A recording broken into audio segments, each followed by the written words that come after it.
참새들이다. 그림만 참새들한테 좀 피해가자.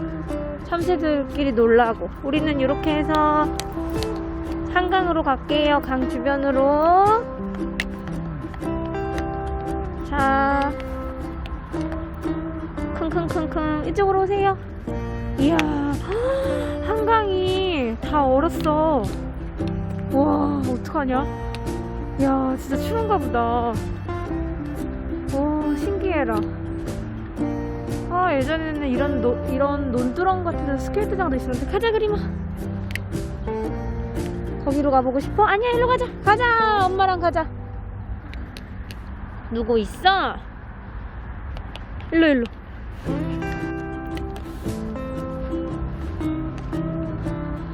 너무 추운 날은 산책을 못 나오는데 저희는 집 앞 한 바로 진짜 3분 거리가 한강이거든요. 제가 한강을 좋아해서 한강이 꼭 보이는 집에 살고 싶어서 엄청 찾아다녔는데, 와, 서울의 제일 끝에. 예쁘다. 작품 같아. 자, 오늘은 겨울을 주제로 한 명화를 소개해 드리려고 했어요.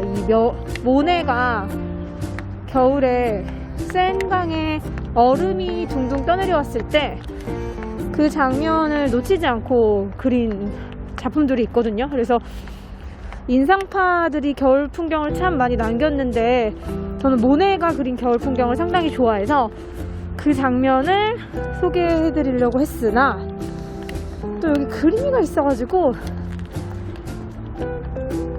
그 화가들도 강아지나 고양이를 많이 키웠거든요.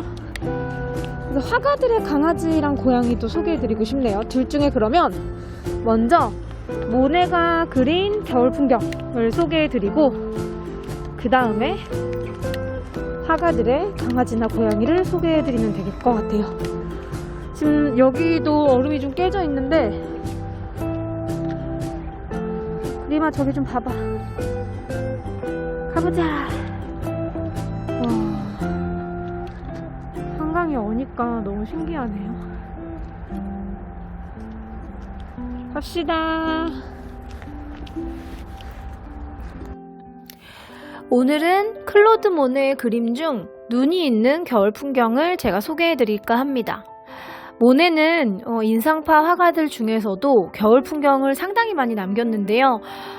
실제로 해돋이라던가 수련 시리즈도 있지만 저는 모네가 그린 겨울 풍경을 제일 좋아합니다. 그 중에서도 제가 좀 제일 재밌게 봤던 작품 시리즈는 바로 모네가 1880년부터 83년 사이에 그린 부빙 시리즈입니다. 1879년부터 1880년대 초 해빙기로 인해 거대한 얼음 덩어리들이 센강에 밀려 내려오자 모네는 이 작품으로 많이 남깁니다. 보시면 똑같은 그 해빙을 시간에 따라 다양하게 여러 번 그린 시도를 알 수 있는데요. 모네는 당시 친구 드벨리오에게 이 광경에 대해 1월 8일 이런 편지를 남기기도 합니다.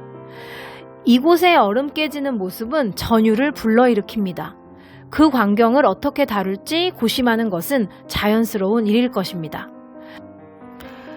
모네는 이 부빙을 보면서 시간에 따라 이젤의 위치를 계속 변경해 가면서 이제 얼음이 빛에 반사되는 모습을 꾸준히 관찰했고, 그 장엄함에 매료되어 작품을 여럿 남기는데요.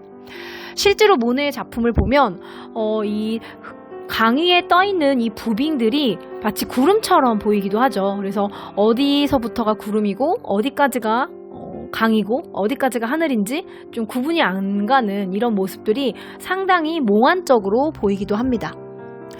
실제 이 파리의 소설가 마르셀 프루스트도 이 부빙 시리즈를 상당히 좋아했는데요. 프루스트는 모네의 이 부빙 시리즈를 보고 그림 속 해빙은 완전한 신기루이며 얼음과 햇살이 전혀 구분되지 않아 자신이 어디에 와 있는지도 모를 정도로 매력적이다라고 평가를 한 적이 있습니다. 제가 한강이 얼음이 막 둥둥 떠 있어서 겨울이 되면은 가끔 이 모네의 부빙 시리즈가 계속 생각이 났는데, 이 자연은 몇백 년이 지나도 늘 비슷한 모습이잖아요. 그래서 이러한 느낌을 모네도 비록 저는 한강이지만 모네는 세느강에서 받았구나, 이런 생각도 많이 하면서 오늘 산책을 했었어요. 모네가 그린 또 유명한 겨울 풍경 시리즈가 있죠. 바로 건초더미 시리즈인데요. 이미 이 작품은 상당히 유명해서 보자마자 이거 모네 작품이다 아시는 분들도 많을 것 같아요. 모네는 1890년부터 91년 사이에 이 건초더미에 상당히 많은 관심을 쏟습니다. 눈이 내리는 아침, 새벽, 오후, 눈이 좀 녹은 다음 꾸준히 이 건초더미를 그리는데요. 똑같은 건초더미도 빛과 시간, 날씨에 따라 정말 수천 개의 표정을 가지고 있다는 걸 모네는 우리에게 알려줍니다. 실제로 이 모네의 건초더미 시리즈를 보고 화가가 되기로 결심한 화가가 있죠. 추상화의 거장 바실리 칸딘스키인데요. 칸딘스키는 1896년 모스크바의 인상파 전시에서 모네의 건초더미 시리즈를 보고 상당히 크게 감흥을 받아 화가가 되기로 결심을 합니다. 그래서 모스크바의 대학교 교수직을 반납하고 다시 미술 공부를 해서 화가가 되죠. 누군가의 인생을 바꾼 작품이라고도 볼 수 있습니다. 모네는 추운 겨울 이제 눈 오는 날이면 근처 호수나 집의 건초더미 한 풍경들을 많이 그렸는데, 얼음이 녹아 눈이 되는 과정, 이런 것들이 시시각각 변하는 자연 현상 중에 하나이므로 상당히 매력을 많이 느꼈던 것 같아요. 이 작품은 마치 우리가 한때 재밌게 봤던 영화, 일본 영화 철도원이 떠오릅니다. 평생 호로마의 역을 지켜온 철도원 오토가 금방이라도 그림에서 등장할 것 같아요.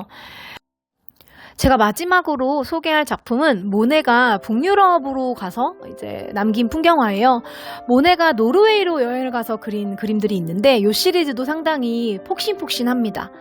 1894년에서 1895년으로 넘어가는 2달의 겨울 동안 모네는 이제 의붓아들을 만나기 위해 노르웨이 오슬로에서 16km 떨어진 산드비켄 마을 근처로 여행을 갑니다. 그리고 노르웨이의 겨울에 감동을 받아서 20점이 넘는 겨울 풍경 연작을 완성을 합니다. 모네는 이 작품 속에서 콜사스산도 표현을 했고요. 또 눈에 완전히 파묻힌 집들도 이렇게 많이 표현을 합니다. 저도 북유럽이 너무 좋아서 한동안 계속 갔던 시기가 있었는데, 사실 겨울에 가면 상당히 해가 빨리 지고 오후 3시만 되면 해가 지고 정말 추웠어요. 근데도 이상하게 묘하게 여행을 다녀오면 북유럽의 겨울이 잊히지가 않더라고요. 그래서 프랑스 화가였던 모네의 눈에도 이 북유럽의 겨울이 상당히 매력적으로 다가갔던 것 같아요. 그 밖에도 이제 오늘은 제가 클로드 모네의 그림 중에서 눈이 있는 겨울 풍경을 좀 보여드릴까 해요.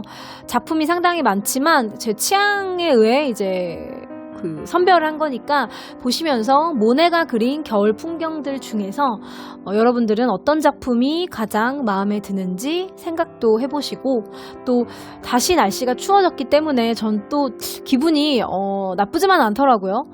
처음에 좀 요즘에 날씨가 따뜻해졌을 때는 벌써 봄이 왔나? 시간이 왜 이렇게 빠르지? 라는 생각이 들었는데, 다시 추워지니까 그래, 역시 아직 겨울은 우리 곁에 있어, 이런 생각을 했어요. 그래서 아직은 우리 곁에 있는 이 겨울을 모네의 풍경화와 함께 누리시면 좋을 것 같습니다.